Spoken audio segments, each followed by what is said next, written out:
Assalamu alaikum everyone. I'm Haseeba Jan from 9th standard.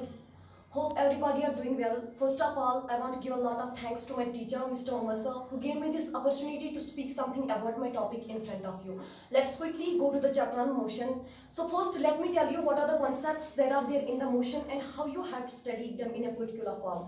First of all, you must know about the meaning of word motion. What are the different types of motion and how you describe the motion. You must have an idea about this. Later we will understand something about that, what is distance and what is displacement, what are the differences between them. Now first of all we discuss about that what is actually mean by motion, what does it term mean motion. Motion, it is a movement of an object with respect to time. For example, it is an object, it moves from this point to this point. What happens now? It changes position. So when anybody changes their position, we call that the object is in motion. I am standing here, from here I am going. I change my position, so I call that I am in motion. Second example is that when in motion, when an object moves from its initial, it is the initial point of, for example, it's an object, it is the initial point of this object. It moves from its initial point to final point and covers some distance. That time we call that the object is in motion.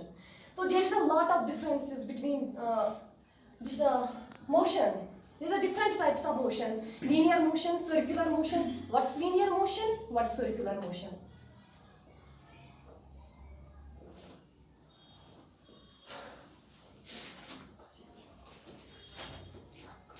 Linear motion. Linear motion is that motion when an object moves only one direction, or when an object moves in a straight line motion. When an object moves in a straight line, we call that the object is in linear motion. Or what is circular motion?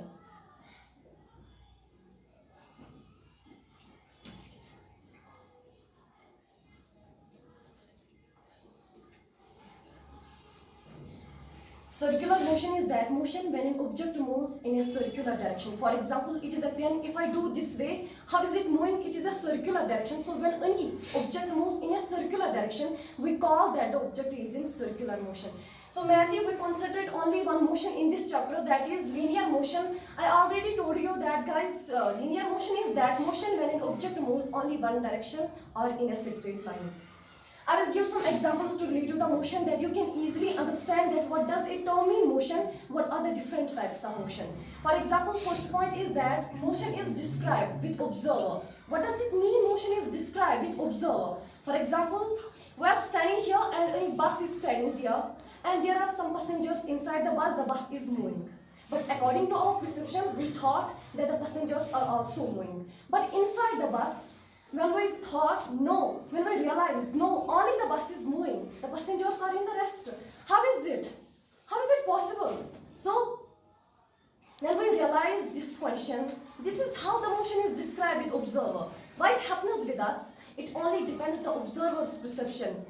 When any object thought this question, it only depends observer's perception whether an object is moving or not. So this is the meaning of this sentence, that motion is described with observe. Second point is that motion can be described with various terms. For example, motion can be described as distance. Motion can be described as displacement. Motion can be described velocity, speed. Whatever we are learning now about their terms, all the terms are used to describe the motion. They will help us to understanding what does it term mean motion and how would we describe the motion. When we understand about their terms like distance and displacement, then we can easily understand about the motion. So we will understand something about their terms, that what is distance, what is displacement, what are the differences between them.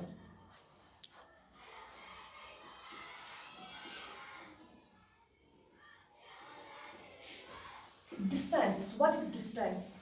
It is the actual length transversal or traveled by a body. Suppose it is a path.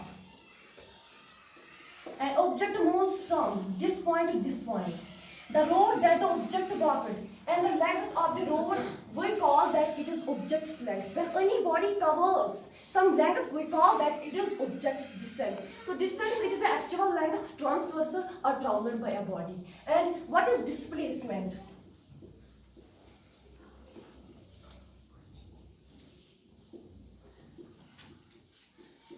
What is displacement? Displacement is the shortest path chosen by a body in a particular direction. For example, an object moves from this point to this point.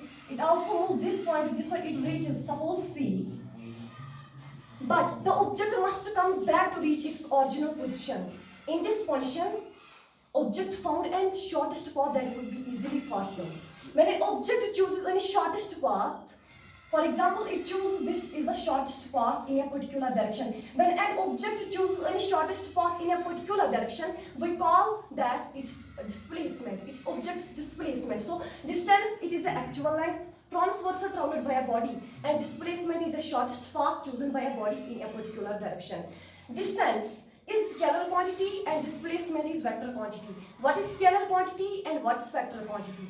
Scalar quantity is that quantity which has only magnitude but no direction.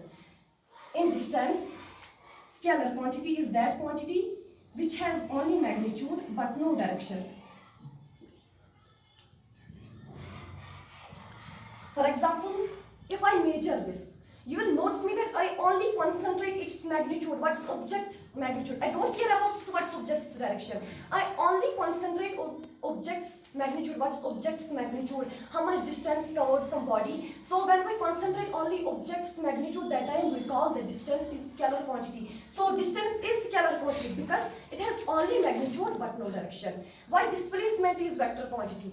Displacement is vector quantity because it has magnitude, it has both magnitude as well as direction. When we concentrate object's magnitude, what's object's magnitude, what's object's direction, that time we call distance is vector quantity.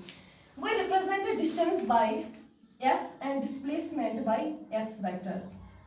Whenever we find any numerical, we cannot write their distance. For example, distance is equal to, what is their magnitude? Distance is equal to, for example, 20 meter.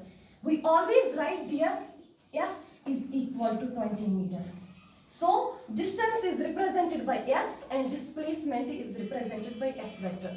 And we will say that distance cannot be 0 but displacement can be 0. How is it possible? So distance, for example, any body covers some distance, for example 16 meter. When an object moves from this side to this side, it covers any distance that is, for example, 16 meter. So when it comes again, it covers again 60. 60 is equal to 120. It first covers some distance that is 16 meter. When it comes back again, it covers distance 60 meter. So it is distance is 16 meter. If I ask you what's object's displacement, what will you tell me? What's object's displacement? So when an object comes back by the same path to its original position, its displacement tends to be 0. So when any object moves in any path and covers some distance, for example, I take example 16 meters. So when any object comes back by the same path to reach its initial point, original point, object's displacement tends to be 0. There is a lot of difference between distance and displacement. So guys, you need to remember to all the points and carefully analyze what exactly is the difference between distance and displacement. I hope you all understand. Sorry if there is any mistake in reading. Inshallah, if I get chance again, I will definitely meet you guys. Thank you so much for your patience. Have a nice day.